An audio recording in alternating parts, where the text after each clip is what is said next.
Bueno, estamos saliendo en directo porque estamos televisando acá el Congreso Maizar.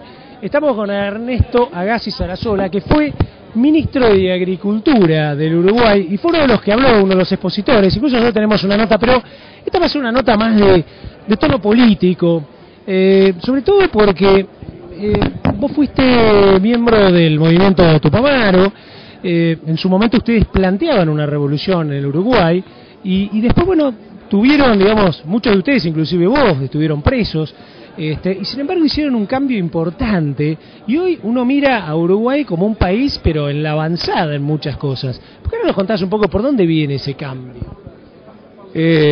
Primero, nosotros, después de haber practicado la lucha armada un cierto número de años y haber sido derrotados militarmente, dijimos, lo que no fue derrotado fue nuestro objetivo.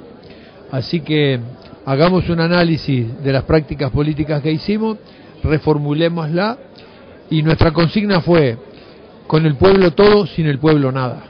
Y ahí pedimos entrada, construimos una herramienta para el trabajo con las masas, y pedimos entrada del Frente Amplio y nos constituimos en un partido político que ahora es el más grande del Frente.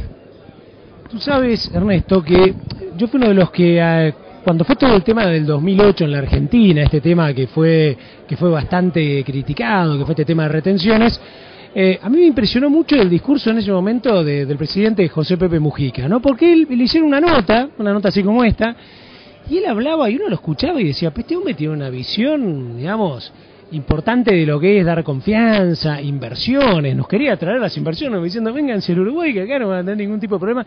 Nos impresionaba este cambio, ¿no? Entonces, a mí me da la sensación de que a veces lo social, o todo aquello que hace a la distribución del ingreso, ustedes se dieron cuenta que primero, digamos, había que generar ingresos para poder distribuirlo, o algo así, ¿no? Sí, en primer lugar, las divisiones políticas de nuestros partidos históricos, que muchas veces los llevan a confrontarse entre ellos, olvidándose del pueblo, había que cambiarla.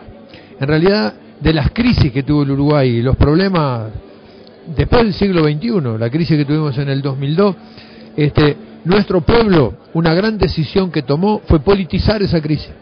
Esa crisis llevaba a que, para evitar la corrupción, para evitar el beneficio de los banqueros que se llevaron la plata, para evitar un estilo de hacer política tomando al ciudadano como rehén, practicando el clientelismo político, había que modificarlo. Y creo que lo importante fue la decisión del pueblo uruguayo de politizar, de que la salida de estas cosas era política. Y entonces cambió el partido en el gobierno. Esto normalmente no se dice, pero para hacer política de otra naturaleza se requiere que haya una organización de los hombres que hacemos política distinta. A partir de ahí, la obsesión, y es la que manifiesta el Pepe Mujica permanentemente, es construir un proyecto de país. No se puede construir un proyecto de país con estructuras políticas que viven permanentemente enfrentadas y son una especie de Peñarol Nacional, Boca River, donde antes de empezar a discutir ya tenemos diferencia. Podremos, como dice nuestro presidente, encontrar comunes denominadores para construir un proyecto. Y esto vale para los partidos, para las organizaciones económicas, para las organizaciones sociales. Podrán juntarse los gremios de trabajadores con los gremios de empresarios para ver si se encuentra una senda donde, negociando las diferencias lícitas en una sociedad capitalista, el que tiene, el propietario del capital y el que solo tiene sus brazos para trabajar, tienen intereses distintos. Pero hay la posibilidad de encontrar una senda común. Nosotros estamos convencidos de que sí, de que tiene mucho para dar esto. Entonces, esto que es válido para los individuos, para las organizaciones gremiales, también es válido para las organizaciones políticas. Yo creo que lo importante del proceso político uruguayo está demostrando que desde el gobierno, con una nueva manera de hacer las cosas, se puede reformar la salud para que la salud no sea una mercancía. Se puede reformar el sistema tributario para que los tributos no sean una serie de islotes donde frente a un problema se crea un impuesto nuevo y al final termina en todo un sistema irracional. Se puede construir una política agropecuaria que no sea la puja entre los intereses de los grandes productores y las luchas de los sindicatos de trabajadores o de los chacareros que no tienen tierra, y que cada uno va consiguiendo soluciones según las influencias que consiguen las alturas. Eso no camina más. Tiene que ser sustituido por una manera distinta de razonar los problemas. De ahí que el concepto de cadena sea importante, porque La cadena del maíz integra a los empresarios que invierten para producir maíz, a los que producen insumos, a los que transforman ese maíz en otros productos, a los que invierten para producir carne de ave y a los que trabajan en el comercio exterior, incluso vendiendo los productos, exportando y distribuyendo al interior de la economía. Para nosotros es esencial que no se vea solo la producción, que no se vea solo la industrialización, que no se vea solo las exportaciones. Hay que verlo todo. Hay que ver que la torta crezca y también hay que ver que la torta se reparta. Esto tiene un sentido productivo, un sentido político y un sentido social. Todo junto hay que verlo.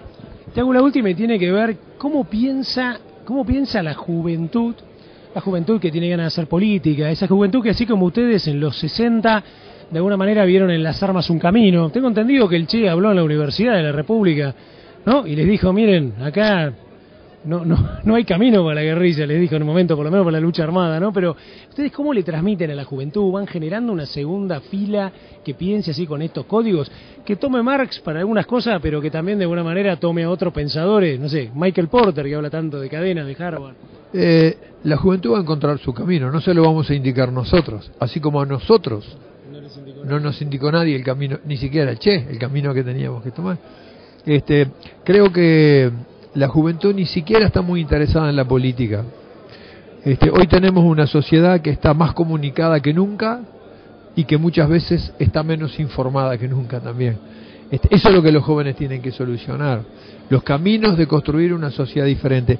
Y los jóvenes tienen interés en hacer eso. Lo que sucede muchas veces es que tienen interés de hacerlo con su cabeza, que es el producto de su tiempo. Y ojo con que los que nos formamos en otro tiempo pretendamos que ellos piensen con la cabeza que nosotros construimos en aquel otro tiempo. Así que el futuro es todo de los jóvenes.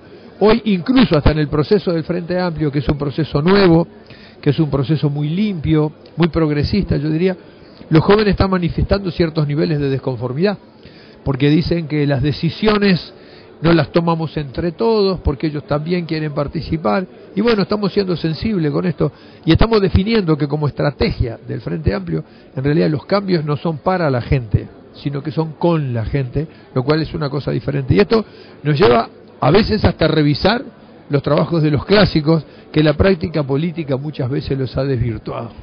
Podríamos hablar mucho más, podríamos hablar de tus años de prisión, así como Pepe Mujica dijo, yo estuve en prisión e incluso estuve bajo tierra en algún momento, creo que ustedes la pasaron muy mal, y me impacta esto de que ustedes sufrieron eso, ¿no? A lo mejor, digamos, muchos sintieron que, bueno, que había sido pagar de alguna manera la culpa, pero salieron con una idea tan de avanzada, en vez de salir con rencor, broncas, etcétera, ¿no? Eso es muy común en la sociedad.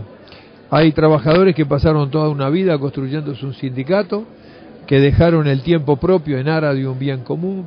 Hay gente que en los grupos religiosos entrega su tiempo a construir una cosa que muchas veces no ve ni siquiera el resultado de su trabajo, pero así se forma la sociedad. La sociedad es una acumulación sedimentaria de esfuerzo que hacen las personas y que entre todos lo que tenemos sí es la responsabilidad de que ese amasar vaya permitiendo un avance del conjunto de la sociedad y que no sea solo para expresarnos individualmente. Lo que cada uno puso en los platillos de la balanza, puesto está. El asunto es el futuro. Ernesto, muchas gracias por la charla que nos diste hoy y muchas gracias por esta charla con tanta sabiduría. No, fue un placer hacerlo. Quiero aprovechar para saludar a todos los que nos están viendo por la televisión y a convocarlos a que no dejen que la sociedad la construyan otros. Vamos a construirla entre todos. Muchas gracias.